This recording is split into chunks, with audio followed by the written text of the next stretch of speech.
ગઈ તારીખ 29/3/2026ના રોજ ટિન્ટોય પોલીસ સ્ટેશનની હદમાં આવેલ અસાલ ગામની સીમમાં આવેલ આસોપાલવ હોટલ ખાતે એક બનાવ બનવા પામેલ છે મારામારીનો. એના અંદર આ કામના જે આરોપીઓ છે એ લોકો ડબ્બા લેવા માટે ત્યાં આવેલા અને હોટલ મેનેજરને વાત કરેલી કે ડબ્બા જોઈએ છે 10 પાર્સલ માટેના, પણ એ ડબ્બા ઉપર બ્રાન્ડનું નામ લખેલું હોય એટલે એણે આપવાની ના પાડેલી.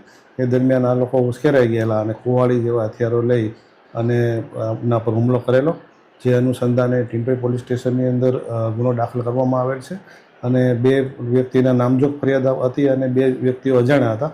એ તમામને અટક કરી લેવામાં આવેલ છે અને હાલ ગુનાની તપાસની કાર્યવાહી ચાલુમાં છે.